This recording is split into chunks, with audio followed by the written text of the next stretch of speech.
These men unalived their wives to be with their girlfriends. Part 2. The last man thought he had gotten away with murder, but he was arrested and convicted many years later. 1.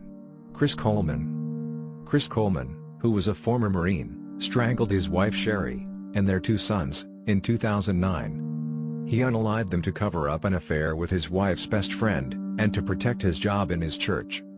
Chris Coleman was working as a bodyguard for televangelist Joyce Meyer. So, getting a divorce could have cost him his job and damaged his reputation as a faithful Christian.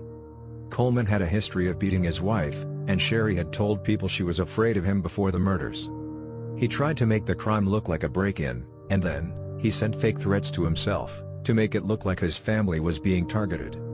However, the truth was uncovered, and he was sentenced to 3 life terms, without the possibility of parole. 2. Bhupinder Gill. In 2014, Bhupinder Gill unalived his wife, Jagtar Gill, with help from his former lover, Gurpreet Ronald. Ronald and Gill were having an affair, so they planned to unalive Jagtar, so they could be together. Ronald carried out the murder, while Gill helped with the planning and cover-up. On the day of the murder, which was meant to be their 17th wedding anniversary, Gill took his daughter out for errands, to ensure that Jagtar would be alone when Ronald arrived. Jagtar, a mother of 3, was later found brutally beaten, bludgeoned, and stabbed more than 25 times. She was recovering from a surgery at the time, making her unable to defend herself. Both Gill and Ronald were sentenced to life in prison, with no chance of parole for 25 years.